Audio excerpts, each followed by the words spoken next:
Now, I give credit where credit is due, but baby, let's be honest. Where's the fashion icon? Is he sexy? Yes, he's fine. He's a loser. You don't like him, EJ? Okay. I met Anthony. Centimeters are for going to your daytime things, to your fashion show during the day, or to your lunch during the day. Especially if I look cuter than any girl does. Like, what's the problem? Like, what's the... The conversation around E.J. Johnson has exploded again, and this time it's not just social media whispering, it's full-on public drag, with even Wendy Williams reportedly stepping in to remind everyone that Delusion should never be worn as confidently as designer labels. It all started when E.J. Johnson began making bold statements about his femininity, his appearance, and how he sees himself in comparison to women. Now, confidence is one thing. Loving fashion, embracing glam, and expressing yourself however you choose is absolutely your business. But people started raising eyebrows when EJ took that confidence and turned it into direct competition with women, especially straight women. Because according to EJ, he doesn't just feel feminine. He believes he often looks better than the women in the room. And that's where the internet said, "Wait, what?" He openly talked about how he walks into spaces dressed to perfection, claiming that the women around him simply aren't serving the same level of glam. In his eyes, while he's killing the dress, the girls around him just aren't measuring up. He framed it like confidence, but to a lot of people, it sounded more like arrogance mixed with disrespect. And once that clip started circulating, the backlash came fast. Women were dragging him. LGBTQ voices were dragging him. Even issue. And that's exactly how I apply it to myself these days in the way that I present, like in my, in my feminine regalia. Talk about the Birkin, ladies and gentlemen. Okay, this is a 35 centimeter. This is a 35 centimeter and 35 centimeter. Over the summer, when I was vacationing in the south of France. Before you start trying to compare yourself and throw shade, let's have the credentials to back it up, babe. longtime allies were side-eyeing the whole thing because the issue wasn't self-expression. It was the need to diminish women while claiming to embody femininity. That's when people started bringing up Wendy Williams, because if there's one person known for cutting through celebrity nonsense with surgical precision, it's her. And Wendy has never been one to sugarcoat. Her attitude was simple.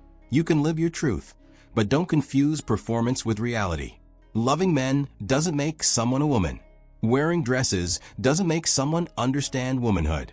Carrying a luxury bag and serving fashion commentary doesn't automatically make someone the authority on femininity. She made it clear, style and identity are two different conversations. People also pointed to EJ's luxury-heavy lifestyle, where fashion often feels like performance art. Talking about Birkin sizes, mini Kelly bags, daytime versus evening purses. He presents himself as someone deeply rooted in glamour and elite femininity. But critics argue that what he's embracing is the aesthetic of womanhood, not the lived reality of it. Because being a woman is not just dresses, bags, heels, and red carpets. It's also misogyny. It's societal pressure. It's sexism. It's being judged, dismissed, underestimated, and still expected to smile through it. And many women felt EJ was cherry-picking the glamorous parts while ignoring the burden. I've always been a feminine being, and like that's just like how I best express myself. But I'm like, listen, I'm out of... I just want to know who told EJ he was putting that shit on. Dressed to the nines? Flirted, made plans to hook up, and after that, I've noticed that he was talking day, or to a breakfast during the day, or running your errands during the day. But anyway, it's during... That criticism got even louder when EJ explained his identity further. He shared that he prefers she or they pronouns and has moved away from he, and even being referred to as someone's son. He told people he doesn't really like masculine identifiers and feels more aligned with feminine energy. Yet at the same time, he made it clear he does not identify as trans and doesn't want to be associated with the trans community. That left many people confused. You want feminine pronouns. You reject masculine labels. You present yourself in full feminine regalia. But then you separate yourself from the very communities that would logically align with that presentation? For many, it felt like selective identity politics. And then came the dating conversation, which only added more fuel. EJ stated plainly that he is not attracted to gay men and claims he doesn't attract them either. Instead, he says he prefers masculine men, often describing them as straight men with strong masculine energy. Now that statement alone had people rolling their eyes. Because many argued that if a man is romantically involved with someone who presents the way EJ does, the label straight becomes complicated. People accused him of romanticizing down-low men, men who publicly present as heterosexual, while privately engaging differently.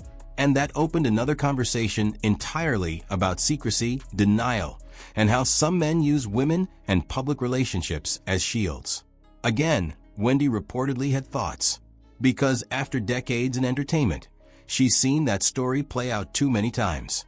The man with the wife, the children, the perfect public image, while living an entirely different private truth. So the idea that EJ is collecting straight men wasn't exactly landing with people. Then critics started looking deeper, not just at what he says, but how he moves.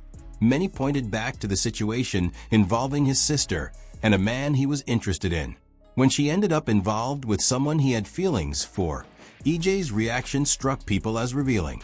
It felt less like sibling drama and more like proof that he genuinely sees women as competition.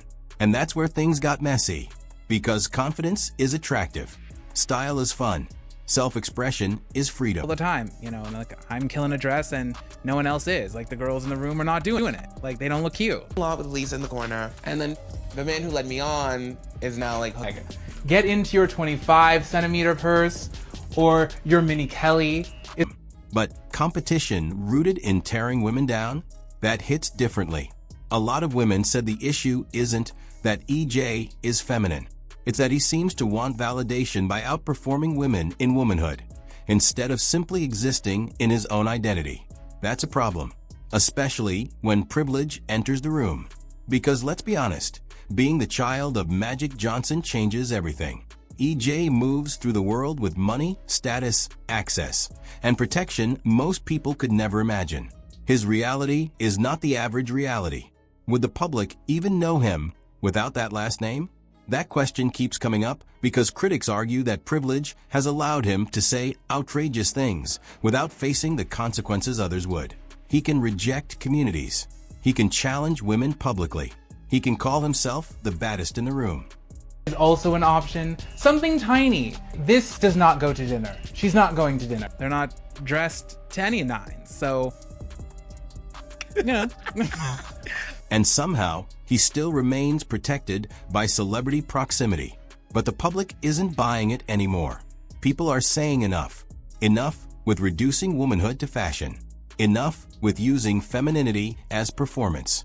Enough with competing against women while demanding to be celebrated by them. And perhaps most importantly, enough with pretending confidence means no one can question you. Because confidence without humility quickly turns into delusion.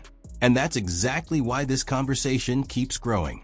It's no longer just about EJ Johnson. It's about a larger pattern people are noticing, where some men who embrace femininity also seem determined to undermine the very women whose image they borrow from. And women are asking a fair question. Why is femininity admired, but women themselves are still disrespected? That question is bigger than one celebrity. That's why this hit such a nerve. Because nobody minds self-expression. Nobody minds glamour. Nobody minds authenticity. But if your version of empowerment requires putting women beneath you, people are going to respond. And they did, loudly. So now the internet is watching. Wendy's name is back in the headlines. And EJ is still standing firm in his kitten heels, refusing to walk anything back. But public opinion? That's a very different runway. And right now, a lot of people are saying the look simply isn't giving what he thinks it is.